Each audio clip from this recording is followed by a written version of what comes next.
Hey everyone, I'm back again, still trying to figure out how to use this knitting machine.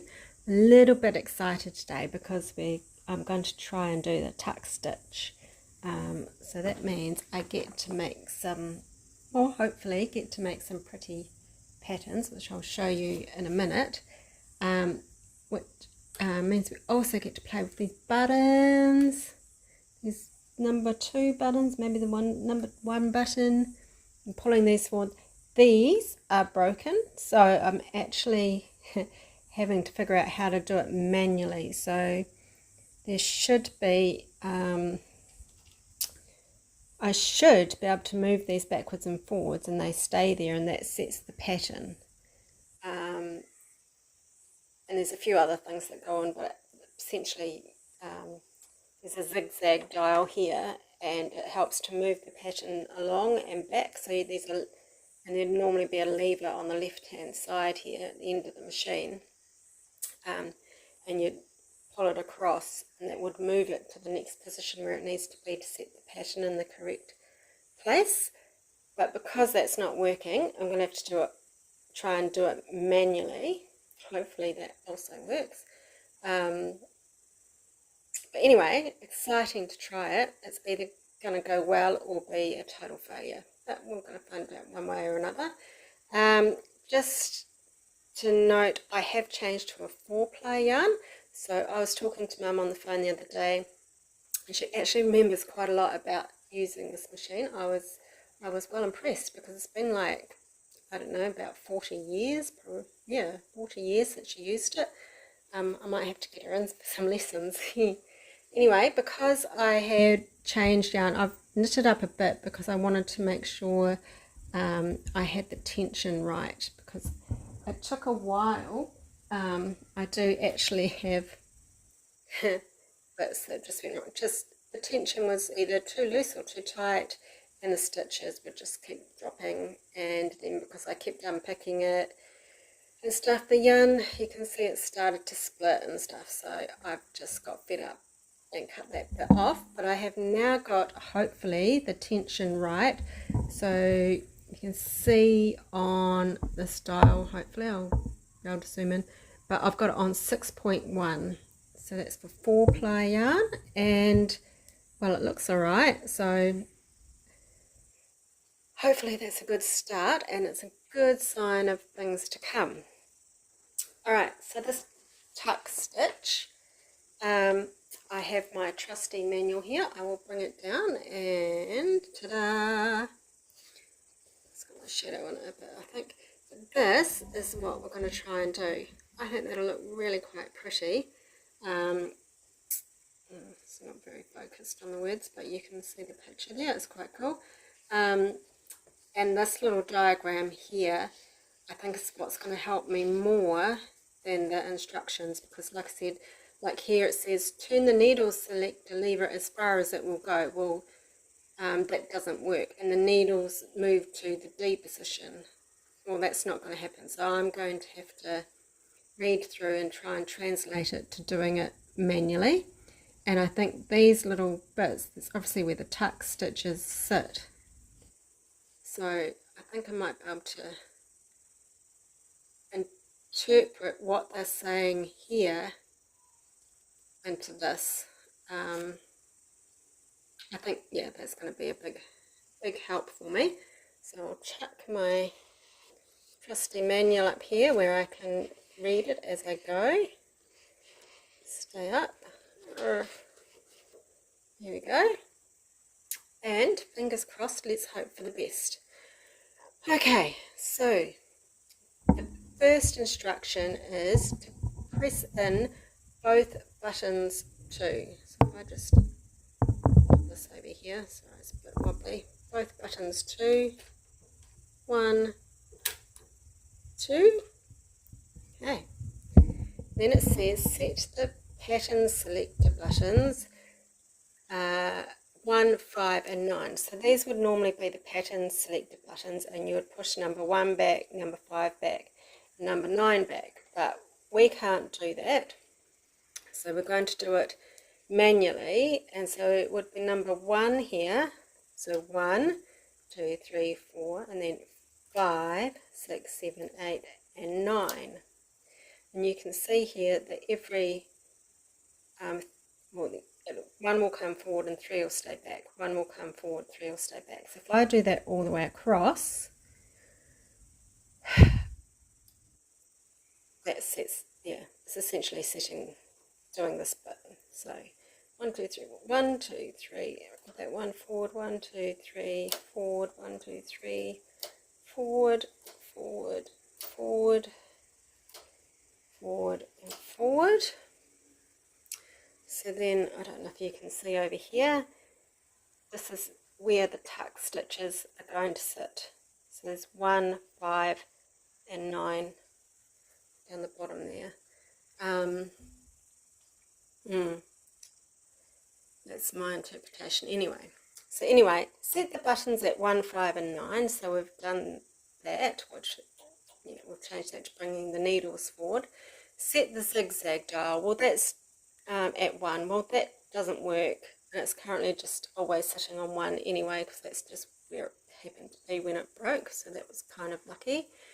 And then it says turn the needle selector as far as it will go. So this bit also wasn't going to work because it's all broken in here. So we're just, what that would do though, when you did pull that, was that would bring the needles forward to position D at an interval of 3 needles. Well, I'll put it at E just because I don't really think it'll make any difference, but I think it's going to be easier. And then it also says, the next thing says slide and knit 3 rows. The needles move to E position at interval of 3 needles. So it's kind of just bringing it to that position already for the first row. So, yep, we've got our needles set to where we want the tuck stitches to go. So I think what will happen is it will knit all of these ones that are forward, that are back rather, 1, 2, 3, 1, 2, 3, 1, 2, 3. It'll knit those ones and it will just go over these ones that are at position E. Hopefully you'll be able to see it, and I'll be able to zoom in a bit and maybe so we can see. Ooh, it's a bit better. Hopefully it'll work. Okay. So now that we've got it set up, it says slide the carriage and knit 3 rows. I've also got the row counter to 1 so I can keep count. Fingers crossed nothing drops. Here we go. Oh no. That was a brilliant start, wasn't it? Oh dear. Okay, take this off. See what happened. Let's see what happened. Maybe I can see actually down here. Looking at it, that the yarn's caught in here somewhere. So hopefully it's not too big a deal. Just, oh, oops, move the carriage back, put it back on, this back up,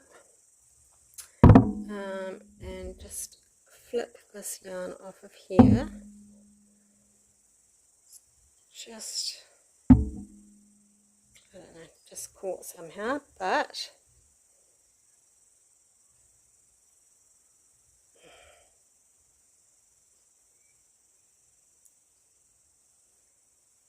I think that'll be okay. I'll put that back on the carriage so I don't have to hold it.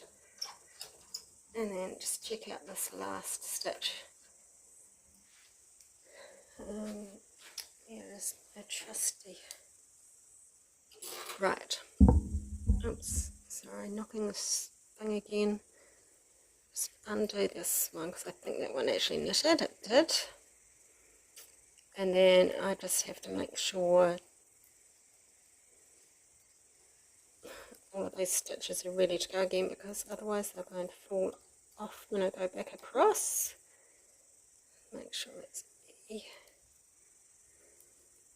Okay. I don't think, luckily it didn't go too far across. So this bit won't take very long. I'll be able to just pull them back once I get past the bit where the stitches are behind the latches. They're behind the latches, I think they just come off. I don't want that. Right.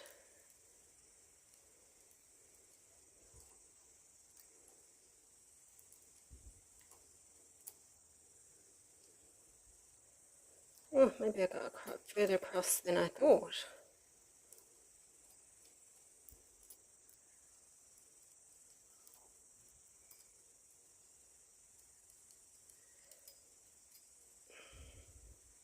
Oh no, there's an E one. We don't want to do that one. Don't want to do that one. It's supposed to be out. Oh. Oh, yay. Okay, so hopefully these ones. Yay. Okay. Try that again. Okay, so starting 3 rows I need to do. Let's just start with trying to get 1. Okay. 1. Yes. Now hopefully you can see here the yarn has in fact gone over these needles that are sticking out at position E. So that's a good start. So back the other way, so that this will be row 2.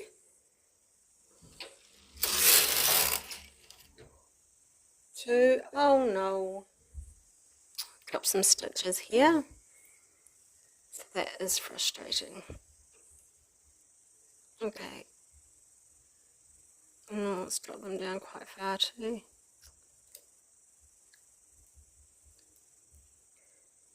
Okay.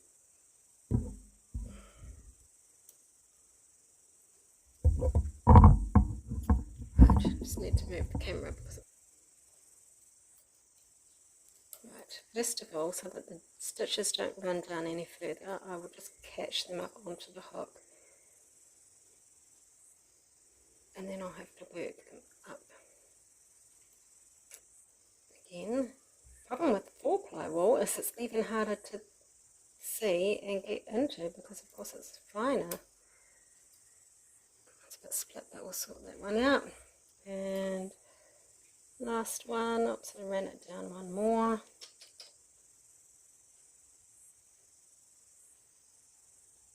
I'll take the weights off. Stop it from running down, hopefully.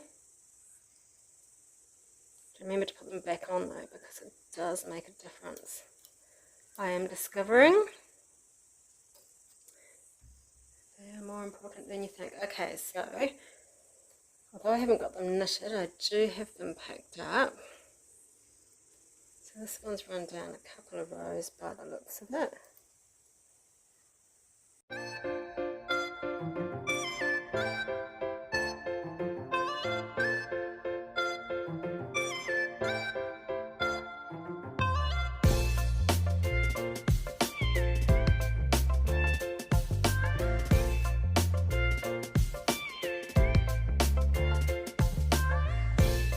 Going to leave that for now because so we're figuring out how to do it rather than getting it perfect. The perfectness is going to come with practice. Okay, so that was the second row, so I needed to do 3. So fingers crossed, back this way. Yay, no drop stitches. The yarn's gone over.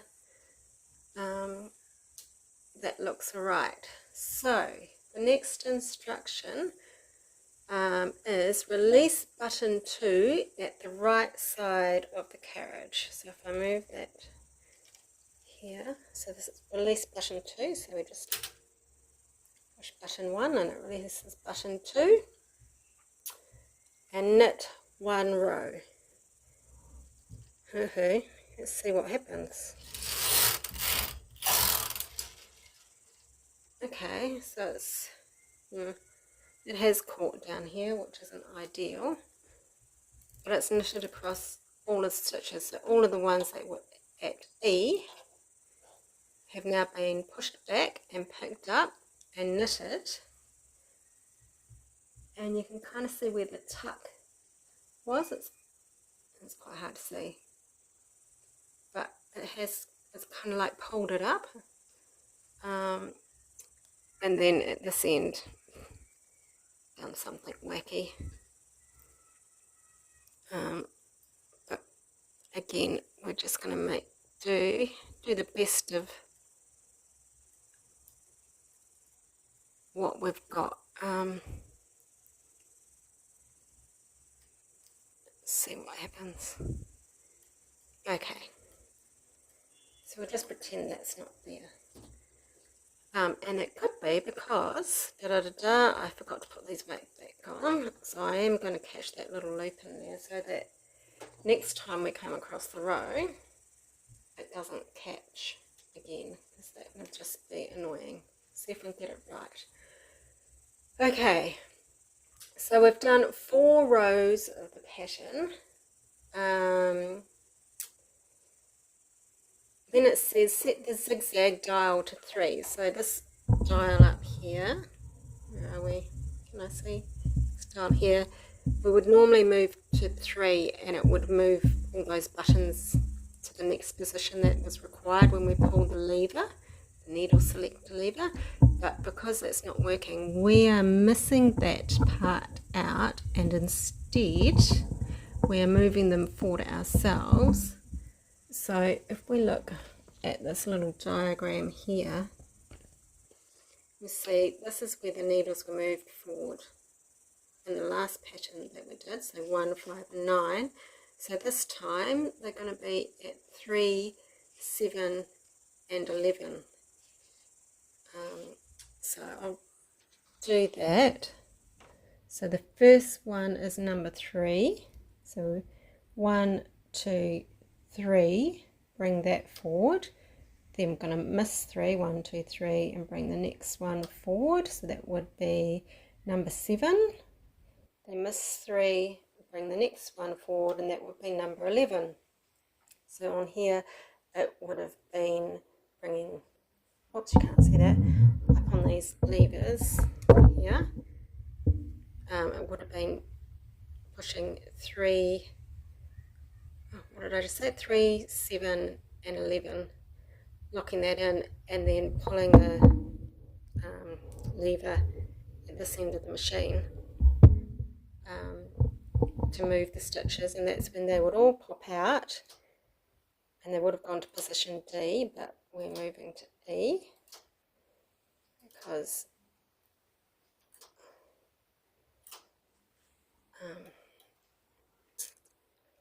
okay, we're going to then, so we've set those needles to the next position, and then we're going to push in that button 2 again on the right hand side of the carriage. Just sort of push that in. So now we've pushed the button 2 back in on the right hand side of the carriage, slide the carriage and knit 3 rows again. So we're doing the same thing, but just with the needles in different needles poking out at E. So that's 1, that knitted quite nicely, and the yarn has gone over the needles at position E. So it's 1,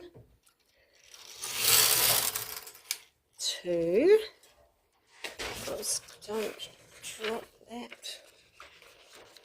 Dear, dear, that was the manual going down as it's catching on the row counter. Okay, 1, 2, 3rd row.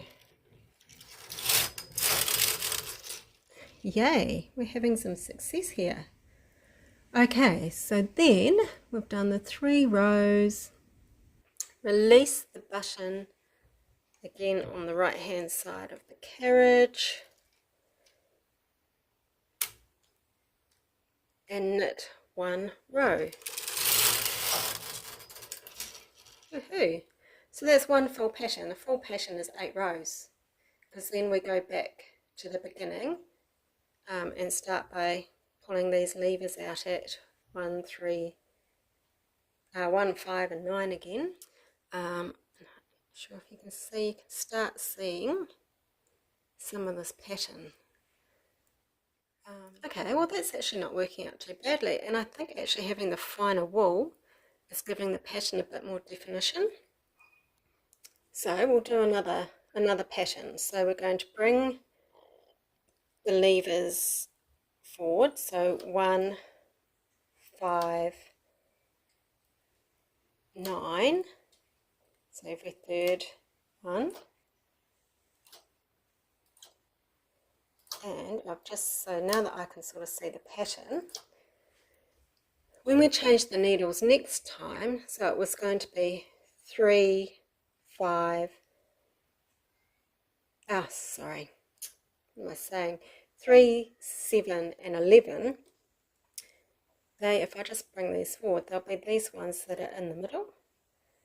So you can see that we're moving the pattern across by 2 stitches when we change it the second time. So that's probably going to reflect in the pattern when it knits up. Okay, so I have to put in my button 2, don't forget that, on the carriage. 3 rows. 1, checking them as I go because I don't want them falling off again. This is where I had problems at this end when this needle was sticking out last time, so maybe that's an issue. Maybe those ones should be left in. A bit of a loop there too, so I'm just going to have to check my ends a bit better. So it might be that the end ones, perhaps might be better to leave end ones back. I don't know. That's row 1. Row 2 has just dropped a stitch. Pick that up. Don't run down any further. Because of course, it's a bit harder when you've got a pattern going to pick up the stitches and keep the pattern right. I'm nowhere near that point. I can't recognize things at this point. Looking at it going, oh, what bit went wrong? Where do I have to put the yarn to put it back to where it should be if it's gone wrong? It's just easier to unpack at this stage. Right, so what row was that? That was row 2. Row 3. Okay. What have we got here? That looks alright. Okay, so now to come back, before I come back, we need to release button 2. And that should obviously then, it tells the carriage somehow, moves all the mechanisms underneath. And it catches all these needles and takes them back and knits them all. So let's hope that that's what actually happens. Ready? Oh, that was going to jam then. Yes, and we have. Okay. So second half of the pattern, moving needles 3, 7 and 11 forward. 1, 2, 3, 7 and 11. So every fourth needle comes forward.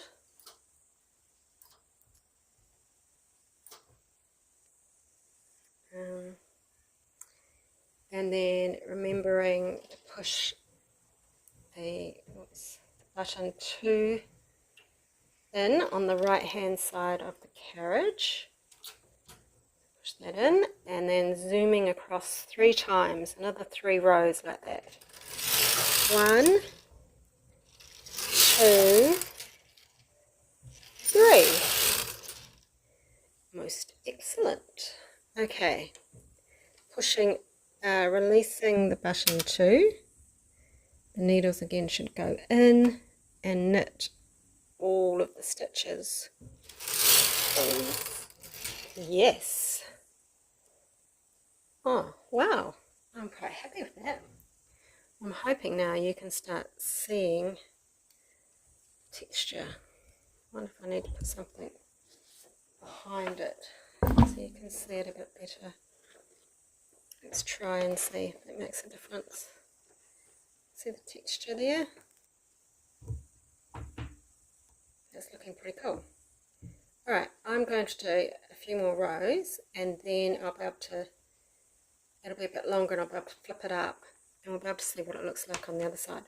So, but this is what the pattern should look like on this side, but I'll just be interested to see what it's looking like on the other side as well. Right, one moment.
Okay, so I'm not going to risk that any further. There's something going on at this end where it's just always catching and stuff. I do think it's best not to have a hook out at the end because it kind of, the yarn goes over it and then when it comes back it's just not knitting it. So perhaps, don't do that or you'll pull it, lose the stitch. Yeah, it's not a good idea to have the end stitches out.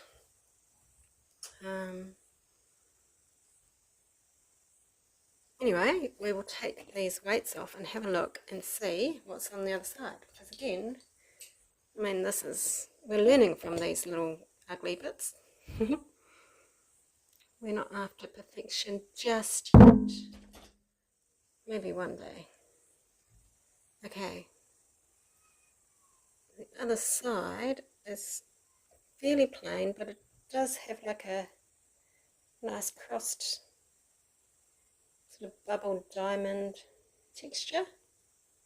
So that's quite cool. Two different pattern on each side. And that is called the tuck stitch. And if I get my little trusty manual down. What do you reckon? Is it the same? Looks pretty similar to me. Right, I don't know what I'm going to do next, so I am going to leave this video here and then decide whether I'm going to have a look through some more stitches and maybe try a different one. And then that's probably just about all I can do with the machine like this. So the next decision would be whether, with a little help from Mr. Craftychick, we take this apart and see if we can get it going. I think because it's been in storage for so long and I mean it's old, there could be just like a spring loose or a little one that's snapped, easily replaceable, that will just get the whole thing moving again, which would be really, really cool. And I just remembered speaking to Mum the other day when she's talking about the 4-ply, and if you've watched previous videos, you'll know that I wasn't sure how you would do rib. But apparently when you put the second bed on, so the one that goes down the front here, you can do rib when it's on that. But there's really not much point doing that because I think you still need to be able to use this stuff along here. So anyway, I'll leave it at that today, and I'll have a look and see if there's anything else I can do with the machine as it is, and then make a decision of what's up next.